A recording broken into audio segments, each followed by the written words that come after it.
Baik, perkenalkan nama saya Ibu Setiayu Putu Isti Aryaswari SFM. Saya merupakan salah satu dosen di program Studi Pendidikan Bahasa Indonesia dan Daerah, Fakultas Keguruan dan Ilmu Pendidikan Universitas di Jenderal. Salah satu mata kuliah yang saya empu pada prodi PBID adalah Sosiolinguistik. Mata kuliah ini bertujuan melatih mahasiswa agar mampu mengkaji dan menelaah hubungan antara bahasa, masyarakat dengan kebudayaannya. Hubungan bahasa dengan masyarakatnya memerlukan penelaahan dan penelitian yang terstruktur. Karena itu, dalam mata kuliah ini tidak hanya teori yang akan disampaikan, tetapi juga disertai dengan praktik lapangan.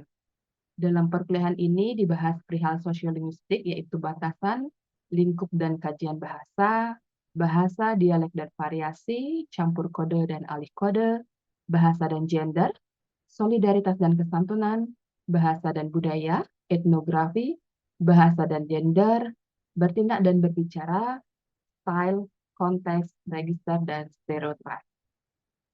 Melalui mata kuliah ini, secara umum mahasiswa diharapkan mampu: 1. Memahami batasan, lingkup, dan kajian sosiolinguistik. Yang kedua, memahami variasi bahasa dan tindak tutur. Ketiga, menguasai solidaritas dan kesantunan. Yang keempat, serta mampu menganalisis fenomena bahasa dan masyarakat yang terjadi di lingkungan sekitar yang dikaji dengan teori sosiolinguistik. Selain itu, mahasiswa juga diharapkan mampu menerapkan sikap bertanggung jawab, berkomitmen, tulus, dan bersungguh-sungguh dalam bekerja, serta kontributif terhadap peningkatan mutu dan kualitas diri dengan melalui interaksi belajar yang aktif dan efektif. Mahasiswa akan diberikan pembelajaran yang terbagi atas 14 topik, 1 penilaian tengah semester dan 1 penilaian akhir semester, sehingga total pertemuannya ada 16 kali pertemuan. Adapun topik yang akan diberikan kepada mahasiswa dalam mata kuliah ini adalah sebagai berikut. Pertemuan pertama yaitu overview sosiolinguistik, pertemuan kedua bahasa, dialek, dan variasi, pertemuan ketiga campur kode dan alih kode, pertemuan keempat yaitu bahasa dan gender, pertemuan 5 yaitu solidaritas dan kesantunan, pertemuan 6 bahasa dan budaya, pertemuan 7 style, konteks, dan register, pertemuan 8 adalah speaking teori, pertemuan 9 adalah UTS, dan pertemuan 10 ada etnografi. Untuk pertemuan 11 hingga 15 adalah project based learning. Serta di pertemuan 16 adalah mahasiswa mengumpulkan project dari based learning ini. Teknik pengajaran mata kuliah ini akan saya jelaskan melalui konsep DIA, yaitu Delivery, Interaction, dan Assessment. Yang pertama delivery, yaitu bagaimana saya mengajarkan materi perkuliahan kepada mahasiswa. Materi dalam perkuliahan ini saya berikan melalui beberapa strategi. Yang pertama yaitu menggunakan strategi direct learning, yaitu pembelajaran secara langsung. Dalam menerapkan strategi ini, saya menggunakan kombinasi antara dua mode, yaitu luring, yaitu melalui tatap muka di kelas, dan secara daring melalui aplikasi virtual meeting. Selain itu, saya juga menggunakan Google Classroom sebagai sarana sistem informasi dan manajemen terkait distribusi bahan ajar, presensi, diskusi mahasiswa, pengumpulan tugas dan hasil ujian mahasiswa, dan yang lainnya. Untuk mengoptimalkan pembelajaran yang diperoleh mahasiswa, saya menyediakan media pembelajaran yang menarik, baik itu berupa slide presentasi, video pembelajaran, poster, hingga konten-konten sosial media yang relevan dengan topik yang akan saya bahas. Metode yang kedua yang saya gunakan adalah project-based learning. Jadi dalam menerapkan strategi ini, mahasiswa diminta untuk mengobservasi lingkungan, untuk melihat dan menyelidiki fenomena-fenomena berbahasa di sekitarnya. Jadi fenomena tersebut kemudian dianalisis dengan teori-teori sosiolinguistik yang telah saya berikan. Luaran dari proyek ini diharapkan adalah berupa artikel yang akan dapat dipublikasikan di jurnal-jurnal terakreditasi ataupun non-terakreditasi. Teknik pengajaran selanjutnya adalah interaction. Interaction merupakan teknik bagaimana membangun komunikasi dengan mahasiswa. Bentuk komunikasi yang saya lakukan dengan mahasiswa bertujuan untuk menciptakan ruang kelas yang kondusif dan komunikatif. Model belajar yang diterapkan juga menuntut mahasiswa untuk aktif mencari informasi dan ilmu pengetahuan, serta bisa menyampaikan pendapat selama perkuliahan berlangsung. Mahasiswa juga diberikan kebebasan untuk menyampaikan pendapat, saran, dan kritik dalam proses pembelajaran yang bisa disampaikan secara langsung kepada saya, serta sesuai dengan etika yang berlaku. Mahasiswa juga diberikan kebebasan untuk menghubungi saya, baik itu melalui WhatsApp, email, ataupun telepon. Teknik pengajaran yang terakhir adalah assessment. Assessment merupakan bagaimana saya memberikan penilaian kepada mahasiswa. Penilaian yang saya lakukan sesuai dengan kesepakatan kepada mahasiswa. Jadi kesepakatan penilaian itu dilakukan ketika di awal kuliah. Jadi ketika saya penyampaian kontrak perkuliahan di awal perkuliahan. Di dalam kontrak perkuliahan tersebut memuat bagaimana cara saya memberikan penilaian, tagihan-tagihan yang dibebankan, serta bobot penilaian yang disesuaikan dengan pedoman bobot penilaian fakultas. Selain itu, mahasiswa juga dapat mengetahui indikator penilaian tiap pertemuan yang saya sajikan dalam RPS. Dengan demikian, mahasiswa dipastikan tahu lebih awal dan diharapkan bisa menentukan strategi agar mereka dapat mencapai hasil yang optimal dalam perkuliahan. Selanjutnya akan saya tampilkan cuplikan perkuliahan sosiolinguistik yang saya ambil. Baik, selamat malam semuanya. Selamat bergabung di kelas sosiolinguistik. Jadi pada hari ini kita akan melanjutkan materi kita terkait dengan penggunaan bahasa. Jadi apakah semuanya dalam keadaan sehat pada hari ini? Karena sehat, Bu. Baik, terima kasih untuk responnya. Apakah sudah disiapkan mungkin alat tulisnya dan sudah dibaca materi yang sudah saya kirimkan sebelumnya? Sudah, Bu. Sudah. Oke, jadi sebelum kita mulai, silakan berdoa menurut agama dan keyakinan masing-masing. Berdoa dimulai.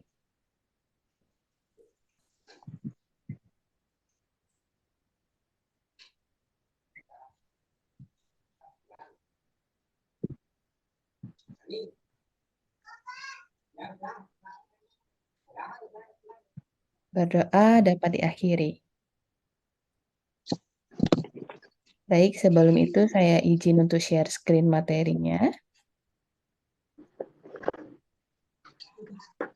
Apakah sudah terlihat? Sudah, Bu. Oke. Sudah, Bu. Sebelumnya kita kan sudah belajar kemarin tentang sosiolinguistik pada pertemuan offline kita yang pertama ya. Jadi di sini mau hanya mengingatkan kembali, kalau sosiolinguistik itu dalam linguistik kategorinya sebagai posisinya ada di mana ya, di makro atau di mikro? Makrolinguistik. Makro, Bu. Makro, Bu. Karena Mempelajari di luar bahasa-bahasa itu. jadi yang dibahas tidak hanya bahasanya saja, tetapi juga faktor di luar kebahasaan ya. Kemudian kalau sosiolinguistik itu dibentuk dari dua kata, yaitu dari kata sosiologi dan juga linguistik. Jadi kalau sosiologi itu mempelajari tentang kemasyarakatan, sedangkan kalau linguistik itu adalah mempelajari tentang ilmu bahasanya. Jadi kalau sosiolinguistik itu adalah ilmu yang mempelajari masyarakat dan juga bahasa. Jadi tidak hanya bahasa saja yang diteliti, tapi juga masyarakatnya yang seperti apa. Kemudian untuk pengertiannya bisa dibaca lagi. Jadi Ibu mencantumkan dua di sini, miliknya Apple dan juga Fishman. Nanti boleh dibaca kembali. Ini juga sebagai pengingat saja, hakikat bahasa. Ada berbagai macam, yang pasti bahasa itu adalah sebuah sistem, kemudian bahasa itu berwujud lambang, berwujud bunyi, bersifat arbiter, dan selanjutnya. Oke. Kemudian Ibu masuk ke penggunaan bahasa seperti yang Ibu bahas tadi, bahwa kalau dalam sosiolinguistik yang kita bahas itu tidak hanya bahasanya saja, tidak hanya faktor linguistiknya saja, tapi juga kita membahas tentang faktor di luar linguistiknya. Kalau faktor linguistik kan sudah belajar nih kemarin semua nih, fonologi, morfologi, sintaksis, semantik, dan juga leksikon sudah belajar. Kemudian Dalam sosiolinguistik yang dilihat itu ada faktor non-linguistiknya, seperti faktor sosial dan juga faktor situasional namanya.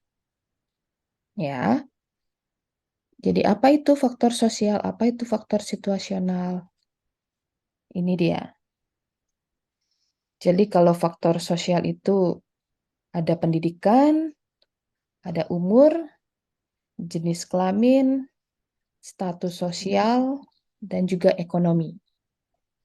Kalau situasional ada siapa yang berbicara, seperti yang sering Ibu bahas bahwa dalam sosiolinguistik dilihat siapa yang berbicara, kemudian di mana percakapan itu terjadi, kapan, dan juga pembahasannya tentang apa sih, sehingga itu semua akan mempengaruhi penggunaan bahasanya.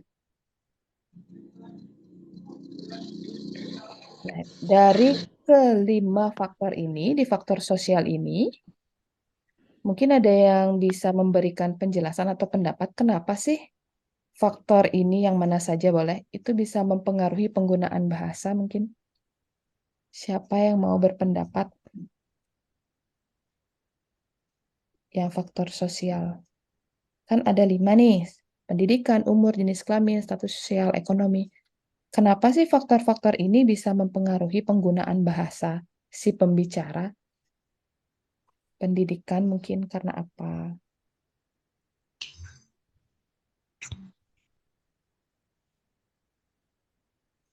Silakan di-unmute kalau ingin berpendapat boleh, tidak apa-apa.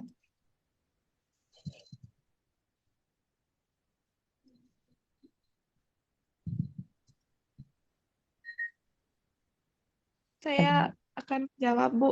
Oke, silakan. Dimulai dari faktor umum, Bu. Mungkin umur atau usia itu dilihat dari kemampuan anak. Misalnya contohnya anak dalam berbicara dari kecil sampai dewasa itu berbeda, Bu. Makanya dikatakan bahwa faktor sosial itu sangat berpengaruh di umur. Ya, terima kasih ya Yuripta ya pendapatnya ya.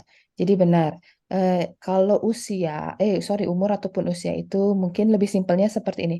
Kalau seandainya kalian berbicara dengan orang yang lebih tua, itu pasti menggunakan bahasa yang lebih sopan kan. Nah, kemudian penggunaan istilah-istilahnya mungkin sudah lebih mungkin udah di atas standar bahasanya gitu.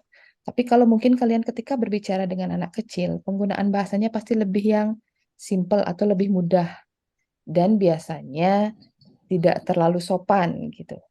Kan ingat dalam penggunaan bahasa itu yang dilihat tidak hanya kosakatanya yang wah atau bagaimana, tapi dilihat juga bagaimana tingkat kesopanan penggunaan bahasa. Karena kan tingkat kesopanan bahasa itu adalah salah satu ragam penggunaan bahasa. Jangan lupakan itu. Gitu. Terima kasih ya Yuk Rifta untuk pendapatnya. Kemudian ada lagi satu mungkin selain umur yang bisa dijelaskan. Kira-kira kalau bahasanya penggunaan bahasa yang dipengaruhi oleh jenis kelamin, yang paling simpel pasti berbeda kan penggunaannya. Seperti apa sih mungkin contohnya yang kalian lihat? Kalau yang jenis kelamin perbedaannya mungkin bagaimana bahasanya laki-laki dan bagaimana sih bahasanya perempuan gitu. Biasanya kalau berbicara sama perempuan agak lebih lembut, Bu. Tapi kalau perempuan bicara sama laki-laki agak lebih kasar dikit, mungkin dari gaya bahasanya berbeda. Oke. Terima kasih ya pendapatnya untuk Cynthia ya. Jadi benar ya. Ya, Bu. Jadi biasanya kan identik tuh kalau perempuan tuh lembut, kemudian kalau laki-laki itu biasanya penggunaan bahasanya itu kasar gitu. Itu yang muncul pendapatnya di masyarakat biasanya. Itu mungkin salah satu contohnya. Tapi tidak menutup kemungkinan bagi laki-laki yang mungkin tidak terlalu ya, maksudnya tidak terlalu laki-laki banget juga beda gitu. Kita kan harus melihat itu semua nanti tuh dalam faktor-faktor di sosiolinguistik yang harus dilihat. Berarti sudah bisa dipahami ya untuk faktor-faktor sosialnya ya. Nah, Ibu. Dari kelima ini kira-kira ada yang kurang jelas? Atau sudah cukup mewakili mungkin? Cukup mewakili, Bu. Sudah, Bu. Sudah, oke. Kalau yang situasional, siapa yang berbicaranya itu, kemudian di mana, kapan, permasalahan yang dibahas, kenapa sih faktor-faktor itu sangat mempengaruhi penggunaan ataupun ragam bahasa? Satu mungkin boleh, satu orang.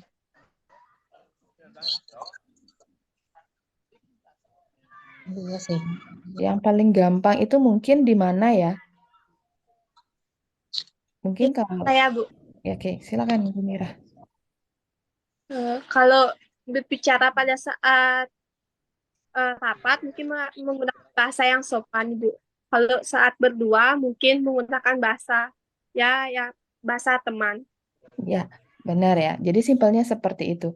Jadi ketika konteksnya atau di mananya berbicara itu, situasinya dalam keadaan formal nih, lagi rapat ataupun apa, pasti penggunaan bahasa kalian akan lebih sopan dibandingkan ketika hanya dengan teman berdua saja. Biasanya tidak terlalu sopan. Jadi sudah ada bayangan ya. Jadi sudah bisa melihat bahwa nanti ketika kalian melihat ada suatu komunikasi antara dua orang atau lebih, Nah kan orang apa adanya. siapa itu? Wirian ya, tolong di-mute dulu. Ah, Bapak. Pap nih. Demen bencang pap. Sudah Wirian, sudah di-mute mungkin dulu. Oke, Maaf, Bu. ya Wirian.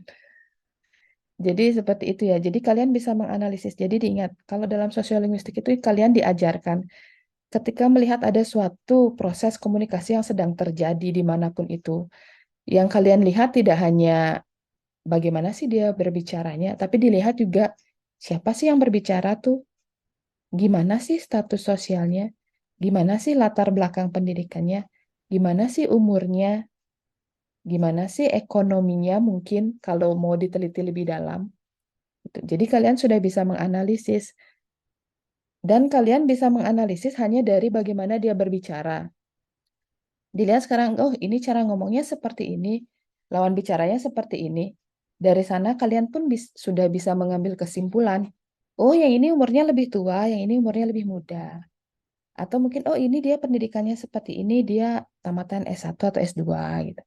Dari situ kalian bisa menganalisis bagaimana orang itu. Gitu. Itu fungsinya sosiolinguistik. Ya, oke. Sudah untuk faktor non-linguistik? Oke. Oke.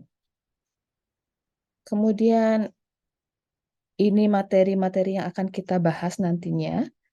Ada yang namanya bahasa, dialek, idiolek, dan ragam bahasa. Kemudian ada repertoire bahasa, kedwibahasaan. Kemudian fungsi masyarakat bahasa dan profil sosiolinguistik, penggunaan bahasa, sikap bahasa, perencanaan bahasa, dan juga interaksi sosiolinguistik. Dan juga seperti yang sudah Ibu sampaikan sebelumnya, Ibu belum mengirimkan ya contoh analisis sebagai proyek kita, tugas akhir kita. Nanti Ibu akan kirimkan contoh artikelnya, itu kan tugasnya membuat artikel tuh. Ya, tugasnya adalah membuat artikel. Kelompoknya ada berapa kemarin ya? Ada 2 ya? Ya, Bu, 2 artikel. 2 artikel untuk semester 4 ya. Jadi tolong dikerjakan nanti bersama-sama dengan sebaik-baiknya. Karena nanti beberapa artikel yang kemarin sudah Gumirah itu kerjakan dengan teman-teman, seperti yang disintaksis kan kemarin buat artikel tuh, yang menganalisis kalimat. Jadi mungkin rencananya artikelnya itu akan Ibu gunakan untuk seminar di Mahasaraswati. Karena ada seminar di Mahasaraswati. Jadi mungkin nanti Ibu pilih salah satunya sebagai pembicara kedua dari Ibu. Ibu pembicara pertama dan ada 1 orang lagi mahasiswa yang akan mendampingi Ibu untuk sebagai pembicara. Itu seminarnya di bulan Juni. ya. Tapi nanti Ibu harus sesuaikan dulu artikelnya sesuai dengan format dari Mas Saraswati. Dan Ibu akan tambahkan beberapa elemen-elemen untuk memenuhi agar hasil penelitiannya itu lebih mengerucut dia pembahasannya. Kemarin kan hanya menganalisis tentang kalimat kalimat apa saja, jenis-jenisnya dan sebagainya. Nanti akan Ibu tambahkan lagi. Ya, sekilas info untuk tugasnya itu nanti, karena kan perkuliahan kita ini berbasis project. Jadi ada hasilnya di akhir nanti. Agar bisa dipublish dimanapun nanti untuk artikelnya itu. Ya. Oke. Kemudian terakhir Ibu akan lanjutkan untuk kegunaan sosiolinguistik. Jadi kegunaan teori ini untuk berkomunikasi dan berinteraksi tentunya. Kemudian kalau di sekolah, karena kan kalian ini nanti pasti, nggak pasti sih, sebagian besar pasti lulusannya akan jadi guru. Jadi itu akan membantu kalian untuk bagaimana mengkaji internal bahasa di sekolah dan menjelaskan penggunaan kata ganti. Tahu kata ganti kah? Kata ganti orang tahu? Tahu, Bu. Yang mana kata ganti? Dia, mereka. Iya, dia mereka. Kira-kira kalau dikaji dalam sosiolinguistik, aku dan saya itu sama nggak sih kata gantinya? Sama artinya, Bu. Cuma penggunaannya dalam bahasa itu beda. Oke. Bagaimana perbedaannya? Kalau ngomong sama dosen, pakai saya. Kalau sama teman, pakai aku. Oke. Ya, itu ya sudah mulai paham berarti ya. Jadi itu salah satu kajian dari sosiolinguistik yang bisa kalian praktekkan nanti. Gitu. Jadi ketika melihat teman ataupun siapapun berkomunikasi, kalian sudah tahu kira-kira gimana sih orangnya nih, latar belakang dan sebagainya kalian sudah tahu. Karena kan kembali lagi bahwa sosiolinguistik itu mengkaji bahasa dan juga pembicaranya ataupun masyarakat tuturnya. Ya. Kemudian yang terakhir itu yang kita bahas juga nanti di sosiolinguistik itu ada yang namanya negara yang memiliki bahasa lebih dari satu atau multilingual. Pernah dengar tidak ada negara yang menggunakan bahasanya itu lebih dari satu? Kira-kira kalau Indonesia multilingual nggak? Multi. Ya, Multilingual, Bu. Kenapa Iya. bisa dikatakan multi?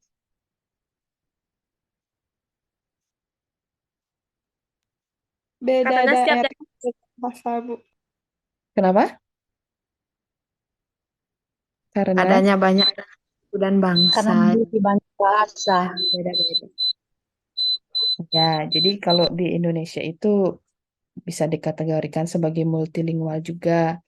Karena kan kita banyak memiliki ragam bahasa ya, nggak hanya bahasa Indonesia saja, tapi juga ada bahasa daerah. Jadinya nanti dalam sosiolinguistik itu kita akan belajar. Jadi selain belajar karena multilingualnya itu, sama halnya dengan kalian. Kalian kan menggunakan dua bahasa, jadi namanya itu adalah bilingual atau dua bahasa. Bagi yang dari Bali biasanya menggunakan bahasa Bali dan juga bahasa Indonesia. Kemudian kalau yang dari Sumba pasti bahasanya bahasa Indonesia dan juga bahasa Sumba. Terkadang gitu. Ini dipelajari juga di sosiolinguistik ya. Terkadang kalian tanpa sadari kalian menggunakan bahasanya itu campur-campur.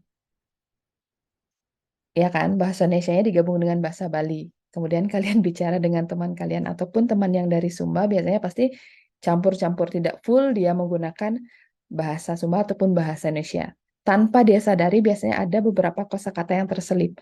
Nanti itu namanya kita pelajari alih kode dan juga campur kode dalam sosiolinguistik.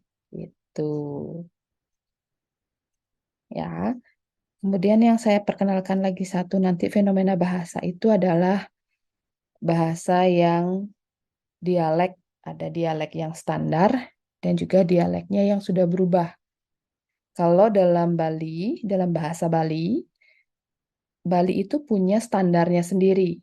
Bahasa Bali itu punya standarnya sendiri, yaitu bahasa yang pakem aslinya itu ada di Tenganan dan juga Singaraja. Itu dialek aslinya orang Bali. Tapi kalau udah dialek Tabanan, dialeknya Karangasem, kemudian Badung, dan yang lainnya itu sudah tercampur, bukan dikategorikan sebagai standar bahasa Bali dia. Itu.